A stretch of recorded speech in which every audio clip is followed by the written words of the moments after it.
Assalamualaikum warahmatullahi wabarakatuh. Perkenalkan nama saya Octavia Wainalrom, NIM G0023210 dari kelompok B7. Saya di sini akan menjelaskan sistem neuron, arteri, dan vena.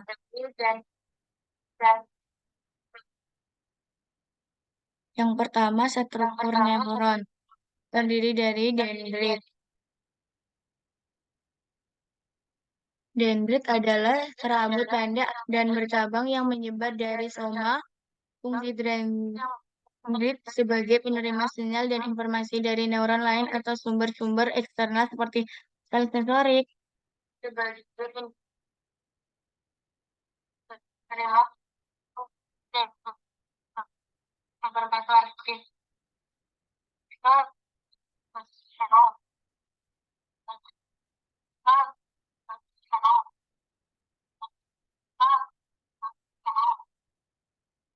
Cek,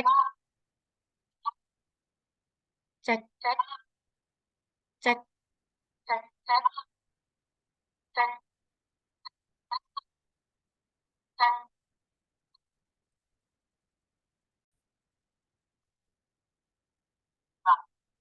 Assalamualaikum warahmatullahi wabarakatuh.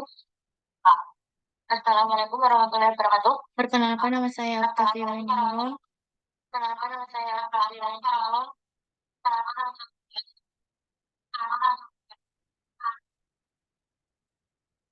NIM G0023210 dari kelompok B7. Saya di sini akan menjelaskan sistem neuron, arteri, dan vena.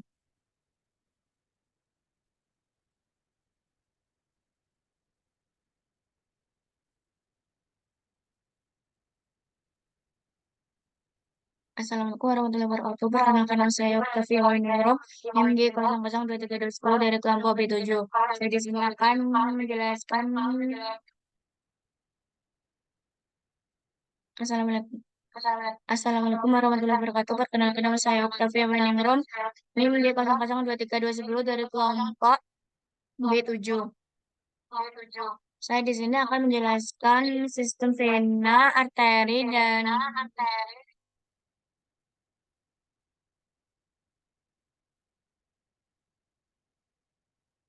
Assalamualaikum warahmatullahi wabarakatuh. Perkenalkan nama saya Assalamualaikum warahmatullahi wabarakatuh. Assalamualaikum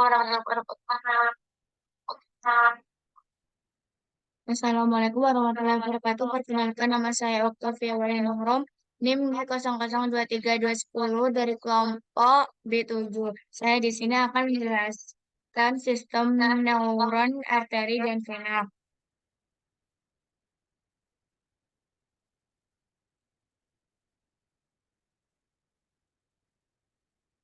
Yang pertama, struktur neuron terdiri dari dendrit. Dendrit adalah serabut pendek dan bercabang yang menyebar dari soma.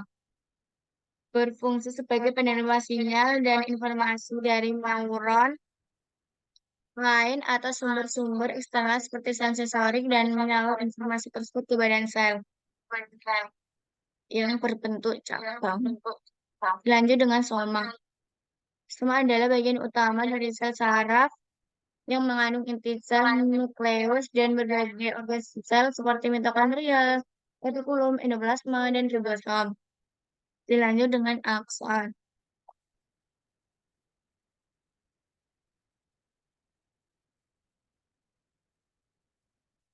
Assalamualaikum warahmatullahi wabarakatuh. Assalamualaikum warahmatullahi wabarakatuh. Perkenalkan nama saya Octavia Wainalrom, NIM G0023210 dari kelompok 08. Assalamualaikum warahmatullahi wabarakatuh. Perkenalkan nama saya Octavia Wainalrom, NIM G0023210 dari kelompok B7. Saya di sini akan menjelaskan materi yaitu sistem neuron, arteri, dan vena. Yang pertama, struktur neuron terdiri dari dendrit. Dendrit adalah serabut pendek dan bercabang yang menyebar dari soma, berfungsi sebagai penerima sinyal dan informasi dari neuron lain atau sumber-sumber eksternal seperti sel sensorik dan menyalurkan informasi tersebut ke badan sel.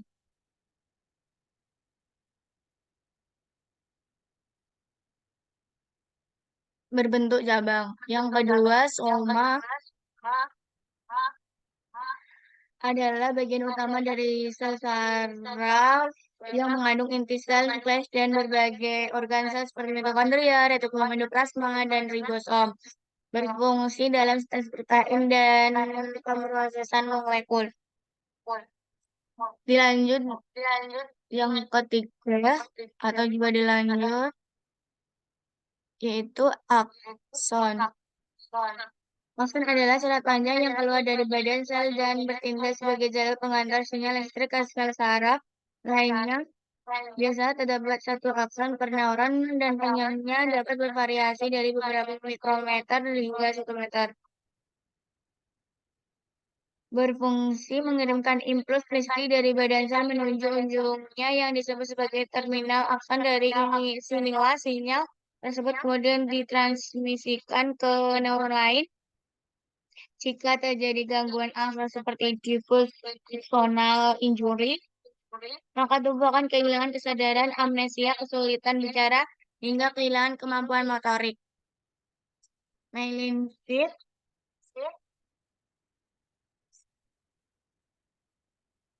berfungsi untuk melindungi neurit dari kerusakan, mencegah impuls batu, dan mempercepat jalan impuls sifat selubung mirip pembungkus kartridge yang bersifat isolator. Jika ada nukleus, sekuensel, nervi ending. Yang kedua, nervous system consists of two types. Yang pertama, central nervous system terdiri dari brain, medulla spinalis atau spinal cord. Ada juga brain yang ditunjukkan warna pink. Ini. Yang kedua, peripheral nervous system atau juga spinal cord ditunjukkan warna kuning.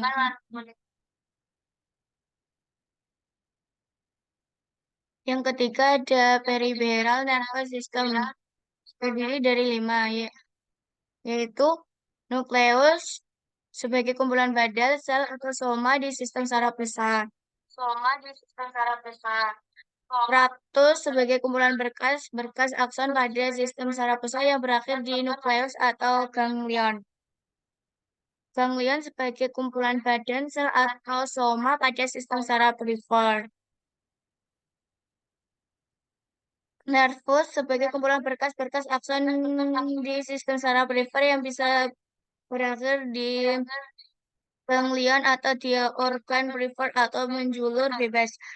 Plexus sebagai anyaman versi di perifer. Yang ketiga, peripheral nervous system terdiri dari 2, yaitu sistem saraf tepi dan sistem saraf. Ada berbagai sistem saraf tepi, yaitu sensorik, motorik.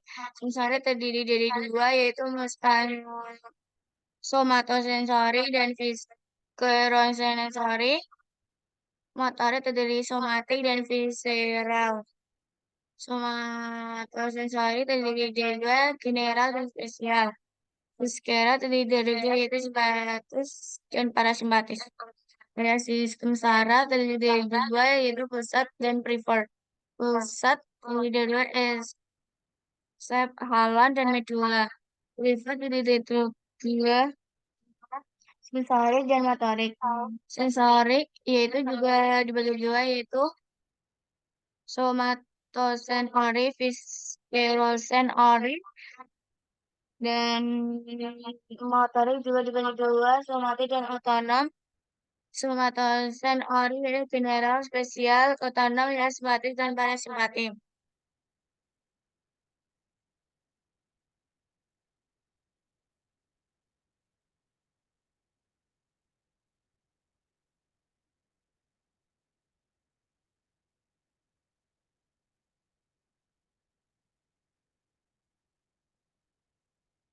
Yang kedua yaitu sistem arteri. Arteri diartikan sebagai pembuluh darah yang arah alirnya keluar menjalani jantung. Hampir semua arteri membawa darah kaya akan O2 kecuali arteri atau truncus pulmonalis dan arteri umbilicalis yang membawa darah kaya CO2.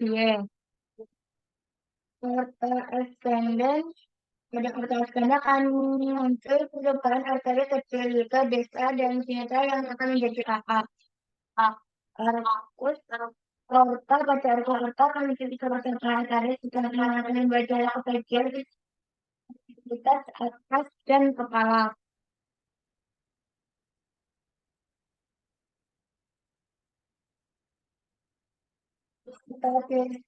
Tendens adalah lanjutan menurun dari arkus aorta. Aorta distal akan dibagi menjadi aorta distal pada thoracica dan aorta descendens pada abdominalis. Jadi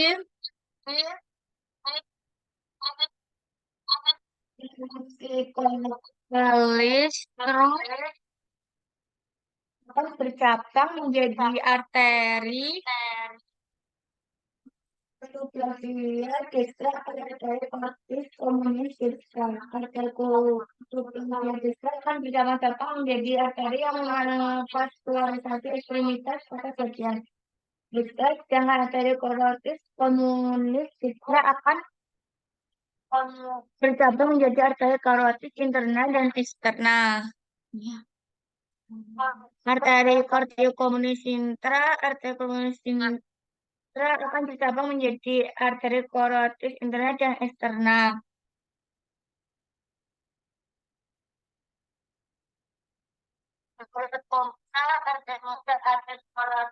Arteri sublain sinistra akan memvaskularasi bagian ekstremitas atas bagian sinistra.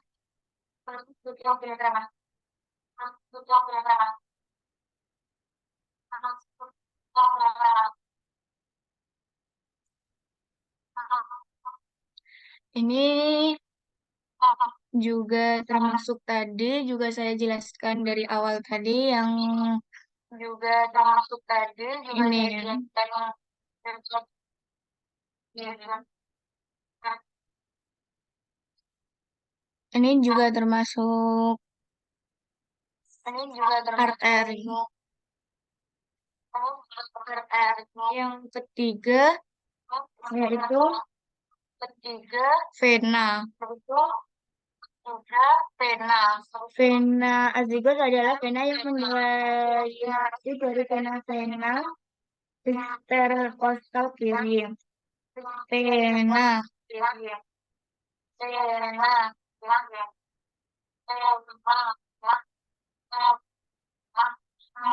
vena cava inferior akan mendrainase darah dari bagian organ-organ viscera dan ekstremitas inferior. Di ujung UCL di bagian panggul adalah darah mulai dari sepasang vena-vena iliaca komunis yang mendrainase darah dari ekstremitas inferior.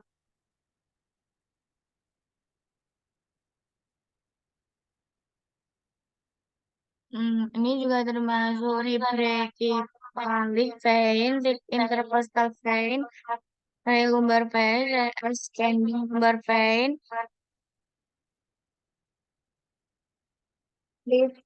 brachiocephalic vein, superior vena cava, accessory hemizygous vein, hemizygous vein, internal vena cava, internal vein, lumbar vein, lumbar veins. Sekian dari saya. Wassalamualaikum warahmatullahi wabarakatuh.